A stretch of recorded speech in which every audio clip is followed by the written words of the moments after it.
YCP హయాంలో ప్రజలు నష్టపోయారు అనేది జగమెరిగిన సత్యం. దాని గురించి ప్రత్యేకంగా చెప్పాల్సిన అవసరం లేదు.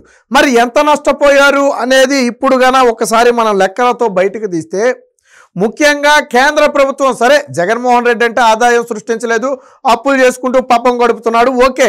కాకపోతే కేంద్ర ప్రభుత్వం ప్రతి రాష్ట్రానికి కొన్ని నిధులు ఇస్తుంది. ఆ నిధుల్ని సక్రమంగా సద్వినియోగం చేసుకుంటే మరికొన్ని అదనపు నిధులు కూడా వస్తాయి. అయితే కేంద్రం నుంచి కొన్ని నిధులు రావాలంటే రాష్ట్రం కూడా దానికి కొంచెం వాటా కలవాలి. ఫర్ ఎగ్జాంపుల్, ఏదైనా ఒక పథకానికి 70:30 లేదా 75:25 ఉందనుకోండి. ఆ పథకానికి 75 రూపాయలు కేంద్ర ప్రభుత్వం ఇస్తే 25 రూపాయలు రాష్ట్ర ప్రభుత్వం ఇస్తే అప్పుడు దాన్ని ఇంప్లిమెంట్ చేయడానికి అవకాశం ఉంటుంది. రాష్ట్ర ప్రభుత్వం నిధులు విడుదల చేస్తేనే కేంద్ర ప్రభుత్వం కూడా నిధులు ఇస్తుంది. అంతే తప్ప మీ నిధులు ముందు ఇచ్చేయండి, మా నిధులు తర్వాత ఇస్తామంటే అలాగా కేంద్ర ప్రభుత్వం ఒప్పుకోదు. గతంలో 1-2 సందర్భాల్లో వివిధ పథకాల కోసం వేసిన నిధులను జగన్మోహన్ రెడ్డి దారి మళ్లించాడు. దాంతో ఏం చేశారు, మీ రాష్ట్ర వాటా నిధులు కలిస్తేనే మేము కేంద్ర నిధులు విడుదల చేస్తామన్నారు. అలా కేంద్ర ప్రభుత్వం నుంచి వచ్చే ఎన్ని నిధులు నష్టపోయామో తెలుసా? అక్షరాల 40,000 కోట్ల రూపాయలు జగన్మోహన్ రెడ్డి హయాంలో నష్టపోయాం. మీరు విన్నది నిజమే. అక్షరాల దాదాపుగా 40,000 కోట్ల రూపాయలకు చెందినటువంటి పనులు ఆంధ్రప్రదేశ్లో జరగాలి. దాదాపు 2 కోట్ల మంది ప్రజలకు ప్రత్యక్షంగానో పరోక్షంగానో ఆ నిధుల వల్ల ఉపయోగం జరిగేది. 50 లక్షల కుటుంబాలకు స్వయంగా లబ్ధి చేకూరేది. ఇవన్నీ జగన్మోహన్ రెడ్డి నిర్లక్ష్యం వల్ల నష్టపోయాం. ఇప్పుడు లెక్కలతో సహా బయట పెడితే ఆశ్చర్యపోవడం మనం వంతైంది. జగన్మోహన్ రెడ్డి తేలాడు, ఓకే. కానీ జగన్మోహన్ రెడ్డి వాటా కలవకపోవటం వల్ల, కేంద్ర ప్రభుత్వానికి సమయానికి సరైన పత్రాలు అందించకపోవటం వల్ల, కేంద్ర ప్రభుత్వం నుంచి సరైన సమయంలో ఒత్తిడి చేసి తీసుకురాకపోవటం వల్ల అక్షరాల 40,000 కోట్ల రూపాయలు నష్టపోయారు. ఇందులో రోడ్లు, స్కూళ్ళు, కాలేజీల దగ్గర మొదలు పెడితే అనేక పథకాలు ఇందులో ఇన్క్లూడ్ అయి ఉన్నాయి.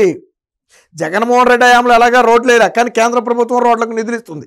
మన రాష్ట్ర వాటా కలిస్తే కొంతవరకు రోడ్లను బాగు చేసుకోవచ్చు. జగన్మోహన్ రెడ్డి ఆ రాష్ట్ర వాటా ఇవ్వలేక కేంద్ర ప్రభుత్వం ఇచ్చే నిధులను కూడా కాలదనుకున్నాడు. జగన్మోహన్ రెడ్డి ఆంధ్రప్రదేశ్ని ప్రీ ప్లాన్డ్గా నాశనం చేశాడు. జగన్మోహన్ రెడ్డికి తెలుసు, జగన్మోహన్ రెడ్డి అనే వ్యక్తి మళ్ళీ గెలవడని ఆయనకు కూడా తెలుసు. ఆయనేమి గెలుస్తాను అనుకుని ఆయనేమి ఎన్నికలకు రాలా. నేను దిగేలోపు రాష్ట్రాన్ని నాశనం చేయాలనుకుని ఏమైనా కంకణం కట్టుకున్నాడేమో. కానీ అక్షరాల 40,000 కోట్ల రూపాయలు 50 లక్షల కుటుంబాల మీద దాదాపుగా 2 కోట్ల మందికి జగన్మోహన్ రెడ్డి నష్టం చేశాడు. అంటే ఈ 40,000 కోట్ల రూపాయలు కూడా రాష్ట్ర ప్రభుత్వానికి సంబంధం లేదు, కేంద్ర ప్రభుత్వం ఇస్తుంది. దానికి రాష్ట్ర ప్రభుత్వం వాటా కలవాలి. నాకు తెలిసి కొన్ని మహా అయితే ఒక 4-5 వేల కోట్ల రూపాయలు రాష్ట్ర ప్రభుత్వం వాటా కలిస్తే సరిపోద్ది. ఎందుకంటే మెజారిటీ వాటా ఎప్పుడు కూడా కేంద్ర ప్రభుత్వాన్నే ఉంటుంది. 75:25, 90:10 ఈ టైపు కేంద్ర ప్రభుత్వం వాటా మెజారిటీ ఉంటుంది. ₹90 ఆడదైతే 10 పైసలు మనం పెట్టుకోవాలి. అంటే జగన్మోహన్ రెడ్డి 3-4 వేల కోట్లు కన్నా కేంద్ర ప్రభుత్వ నిధులకి కేటాయించి ఉంటే, ఆ 40,000 కోట్ల రూపాయలను మనం తెచ్చుకుని ఉంటే వివిధ అభివృద్ధి కార్యక్రమాలు జరిగేవి. కానీ జగన్మోహన్ రెడ్డి నిర్లక్ష్యం కారణంగా ఈ నిధులు మొత్తాన్ని కోల్పోయాం. ఇప్పుడు కూటమి ప్రభుత్వం వచ్చిన తర్వాత అవకాశం ఉన్న కాడికి మ్యాచింగ్ ఫండ్స్ అంటాం వీటిని మనం. సో ఈ మ్యాచింగ్ గ్రాంట్స్ ఇచ్చి అవకాశం ఉన్నవాడికి కేంద్రం నుంచి తీసుకొచ్చే ప్రయత్నం చేస్తుంది. బట్ కొన్ని నిధులు ఏంటంటే ఆ టైం దాటితే ఇంక అయిపోతాయి, అంతే. అవి మళ్ళీ నెక్స్ట్ ఇయర్కి రావాయి.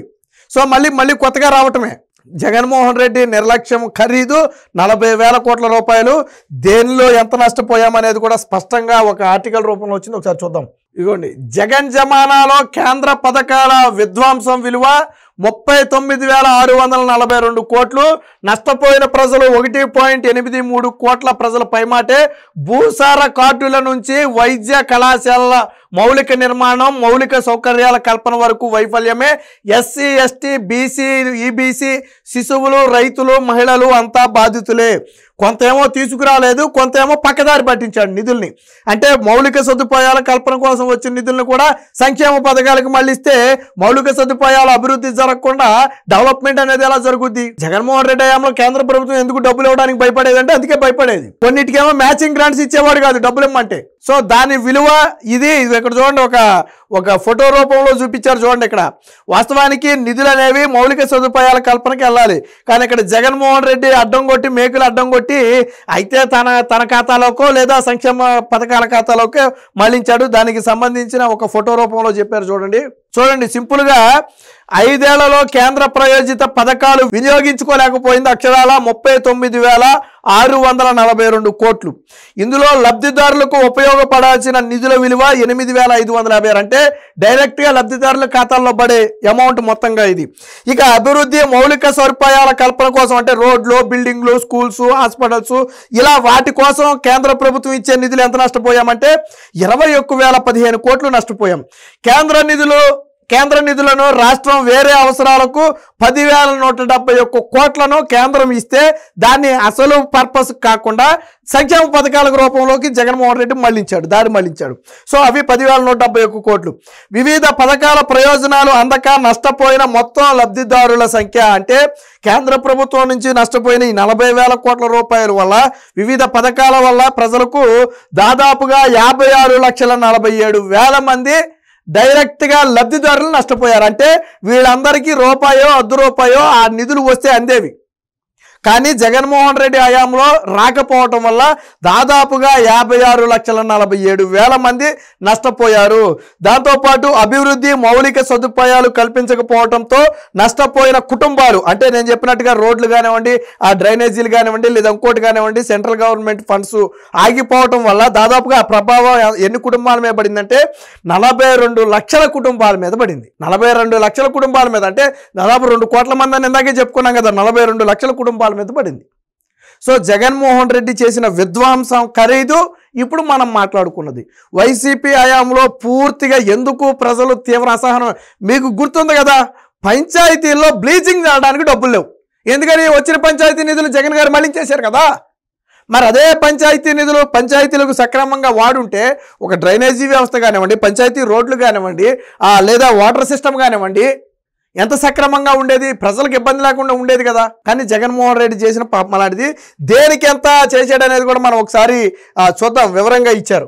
సో ఇక్కడ చూడండి దేనికి ఎంత అనేది. ఇదిగో నేను ఎందా చెప్పినట్టుగా పీజీ చదివే ఎస్సీ ఎస్టీ విద్యార్థులకు కేంద్రం బోధనా రుసుములను అందించేది. ఆ ఫీజు మొత్తంలో కేంద్ర రాష్ట్రాల వాటా 60:40 ఎస్సీలకు, 75:25 ఎస్టీలకు ఉండేది. అంటే కేంద్రం ఇచ్చేది ఎక్కువ. ఈ పథకాన్ని జగన్ నీరుగార్చారు. ఇలా 35,000 మంది ఎస్సీ ఎస్టీ విద్యార్థులు, ఎస్సీ విద్యార్థులు, 5,000 మంది ఎస్టీ విద్యార్థులు నష్టపోయారు. అలాగే గిరిజన విద్యార్థులకు 2023-24 ఆర్థిక సంవత్సరంలో ప్రీ మెట్రిక్ ఉపకార వేతనాలు మంజూరుకు రాష్ట్ర ప్రభుత్వం తన వాటా నిధులు 42 కోట్లు ఇవ్వకపోవడంతో 2.22 లక్షల మంది ఎస్సీ విద్యార్థులకు ఆ సంవత్సరం ఉపకార వేతనాలే రాకుండా పోయాయి.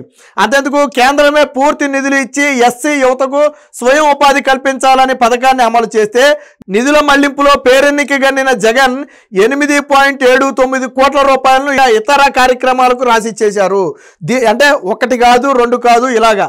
ఇక PMSSV పథకం కింద ఓబీసీ ఈడబ్ల్యూఎస్ విద్యార్థులకు ప్రీ మెట్రిక్ పోస్ట్ మెట్రిక్ ఉపకార వేతనాలు ఇచ్చేందుకు 158 కోట్లు కేంద్రం మంజూరు చేసింది.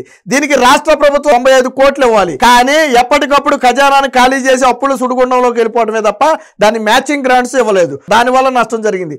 సో ఇలాగ మొత్తంగా కుళాయిలో నీళ్ళు ఇచ్చే అవకాశాన్ని కాలదన్నిన గొనుడని ఇంటింటికి నీళ్లు అందించే కుళాయి కనెక్షన్ ఇచ్చేందుకు సాయం చేస్తామని కేంద్రం ముందుకొస్తే ఈ అవకాశాన్ని కూడా జగన్ కాలదన్నాడు. ఫలితంగా రాష్ట్రంలో 25 నుంచి 50 లక్షల కుటుంబాలు కుళాయి కనెక్షన్లు పొందలేకపోయాయి. ఒక్క జలజీవన్ మిషన్ తీసుకుంటే ఉత్తరప్రదేశ్ 1,53,000 కోట్లు, మధ్యప్రదేశ్ 83,000 కోట్లు, రాజస్థాన్ 82,000 కోట్లు, కర్ణాటక 69,000 కోట్లు 5 ఏళ్లలో ఖర్చు చేస్తే కేంద్రం ఆంధ్రప్రదేశ్ 2,000 కోట్లు ఖర్చు చేసింది. ఉత్తరప్రదేశ్ ఏమో 1,53,000 కోట్లు. అంటే ఒక బడ్జెట్కు సరిపడగా నిధులు జలజీవన్ మిషన్ కింద తీసుకుని ఉత్తరప్రదేశ్ ఖర్చు చేస్తే జగన్మోహన్ రెడ్డి 2,000 కోట్ల రూపాయలు ఖర్చు చేశాడు. అంటే ఒక స్కీము ఖరీదు ఖర్చు కూడా చేయాల. మళ్ళీ ఇవి సెంట్రల్ గవర్నమెంట్ నిధులు, జగన్మోహన్ రెడ్డి జేబులో కాదు, అవి కూడా చేయాల జగన్మోహన్ రెడ్డి. ఈ రకంగా రాష్ట్రాన్ని నష్టం చేశాడు. సో జలజీవన్ మిషన్ సరిగ్గా వినియోగించుకోలేక దాదాపుగా 25,50,000 కుటుంబాలకు నష్టం జరిగింది. దాదాపు 8-9,000 కోట్లు.